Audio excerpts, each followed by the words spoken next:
ada salah satu seorang diganggu makhluk gaib. Secara johiriyah dia gila, padahal menurut sebatin saya dia enggak. Awalnya dari mana gitu kan, si makhluk gaib itu yang ditempelin ke si orang itu. Saya dikasih tahu sama si kakek-kakek itu, Bib. Cuman godaannya sangat banyak sekali, terutama di hal gaibnya gitu. Satu, dari gangguan makhluk-makhluk yang menyeramkan gitu. Seperti apa itu? Ya kayak seperti genderuwo kayak gitu. Nah dari situ saya jalan ke satu tempat untuk nemuin si makhluk gaib itu. Karena apa? Kalau dia nggak didatengin, karena dia udah ngancam, kalau emang itu orang nggak mau diganggu sama saya lagi, kamu sanggup datengin saya dulu.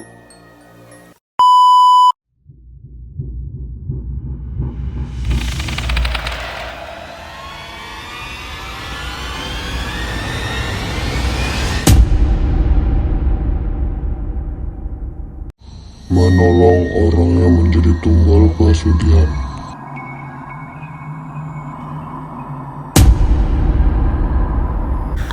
Assalamualaikum warahmatullahi wabarakatuh. Kembali kisah perjalanan nyata bersama Habib Qasim bin Ja'far Sagaf. Alhamdulillah kita bersama Kang Firman. Nah, Kang Firman, gimana kabarnya? Alhamdulillah sehat, Bib. Nah, kita yang kedua kali ini ya, Ya. kita cerita yang insya Allah lebih menarik lagi, cerita Kang Firman untuk menceritakan kisah nyata beliau. Assalamualaikum Kang Firman. Waalaikumsalam warahmatullahi wabarakatuh. Sehat ya? Alhamdulillah. Keluarga sehat? Sehat, alhamdulillah, Bib. Kantong sehat ya? Alhamdulillah. Mudah-mudahan tebal tuh kantong ya. Amin, amin. Baik, sekarang Kang Firman akan menceritakan kisah perjalanan nyata Kang Firman. Baik, Mas Firman, gimana? Assalamualaikum warahmatullahi taala wabarakatuh. Assalamualaikum. Saya punya kisah perjalanan nyata. Ada salah satu seorang diganggu makhluk gaib. Diganggu makhluk gaib. Dia diumbang-ambing, dibawa ke sana, dibawa kemari. Secara johiriyah dia gila. Padahal menurut sebatin saya dia enggak. Karena apa? Satu, ada kuncinya buat istilahnya ngambil itu si makhluk gaib. Awalnya dari mana gitu kan, si makhluk gaib itu yang ditempelin ke si orang itu. Ya intinya saya diutus untuk gimana caranya orang itu enggak diganggu makhluk gaib itu. Ya akhirnya saya dikasih tahu sama si kakek-kakek itu, Bib. Cuman yang pertama cuman rintangannya berat, kamu sanggup dengan keikhlasan. Saya sanggup, wah kasihan ini orang, silahkan katanya, tapi insya Allah kamu nggak bakal ada terjadi apa-apa, cuman godaannya sangat banyak sekali, terutama di hal gaibnya gitu. Satu, dari gangguan makhluk-makhluk yang menyeramkan gitu. Seperti apa itu? Ya kayak seperti genderuwo kayak gitu, Bib. Kayak genderuwo, Bib. Terus kayak semacam mukanya hancur, terus kayak kolor hijau kayak gitu, Bib. Tinggi, gede, serem. Nah dari situ saya jalan ke satu tempat untuk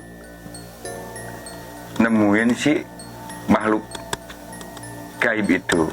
Karena apa? Kalau dia nggak didatengin, karena dia udah ngancam, kalau emang itu orang nggak mau diganggu sama saya lagi, kamu sanggup datengin saya dulu. Kemana? Ke tempat saya di daerah Gunung Salak juga, Bib. Oh, berarti posisi anak ini rohnya diambil alam gaib gitu? Iya, diambil dengan satu syarat. Apa kata saya kan? Dengan satu syarat, kamu datang dulu. Kenapa kamu ikut campur gitu kan? Nah dari situ kan saya kan kasihan, gak tega. Karena apa? Dia udah ketemu sama saya, minta tolong gimana cara ini orang anaknya itu diombang-ambing sama gaib supaya sembuh, supaya tenang lagi kehidupannya, jadi nggak kayak orang gila gini gitu kan. Yang namanya juga diambil gitu kan, Bib. Dengan satu syarat, saya datang ke situ dengan keikhlasan saya nggak takut apapun yang terjadi saya yakin buat demi keselamatan orang itu juga gitu kan. Apapun yang terjadi saya datang, itu hal rintangannya, Bib, di jalan. macam-macam. Udah ular gede, makhluk mukanya hancur, terus kayak kolor hijau gitu, Bib, serem. Nah, dari situ udah suara bisik-bisikan kayak suara apa tuh? Ada suara, udah cuman nggak ada johiriahnya. Suaranya suara apa itu? Suara kayak manggil-manggil gitu. Tolong, tolong. Nah, dari situ saya lanjutin perjalanan. Waktu itu saya malam jalan ke gunung untuk ngeberesin itu yang minta tolong. Karena saya nggak tega lihat itu orang, apapun yang terjadi, saya siap. Itu tahun berapa itu? Itu tahun 2010-an, Bib. 2010-an. Dari situ saya juga sempat nolongin orang itu. Saya minta darah, Bib. Minta darah karena nahan aura si makhluk gaib itu. Saya minta darah, kata kakek-kakek itu, kamu bakal sakit. Karena apa? Ini benturannya sangat dahsyat sekali, urusannya nyawa. Karena apa? Dia itu udah dijanjiin sama si makhluk gaib itu. Apa perjanjian? Perjanjiannya awalnya emang ada orang iri. Anak itu mau dibikin tumbal, gitu kan. Dengan satu syarat, kalau itu anak itu mati, tercapailah keinginan kamu.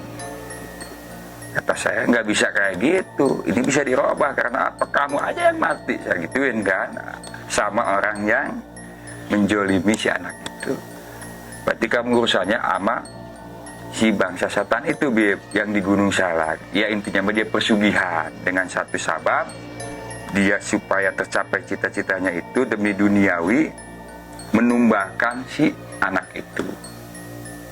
Nah, alhamdulillah si anak itu ketemu saya urus secara gaibiahnya, saya datengin itu tempat si jin, si setan itu. Ternyata dia juga ngancam saya, Bib. Kalau andaikan kamu ikut campur, kamu yang mati. Kata saya gini, saya nggak takut. Karena apa? Saya kasihan lihat anak itu nggak tega gitu kan. Kenapa? Kamu itu demi kepentingan pribadi, demi dunia, mengorbankan si anak. Jadi mau ditarik, Bib, ke... Padahal tujuannya tidak ya, Antum ya? Ya, tujuannya mah tidak. Untuk ya, membantu orang itu. membantu orang. Tapi dengan satu saya saking dia dendamnya, jadi anak yang kena, anak yang kebentur. Jadi nggak punya urusan lagi sama si anak itu, Bib, yang minta tolong sama anak. Jadi anak urusannya langsung gitu. Nah, dari situ anak diutus lagi sama si kakek-kakek itu. Ini nggak bakalan beres sebentar katanya. Karena apa? Bakal ngancem terus katanya. Kalau belum ditaklukin. Dengan syaratnya gimana, kayak harus siap-siap aja katanya. Secara johiriahnya, secara gaibiahnya, batin maupun lahir, kamu harus persegi katanya. Nah, ya udah, saya jalanin, saya datengin gitu kan. Dia datang, kalau bocah itu sembuh, kamu yang mati kan gitu.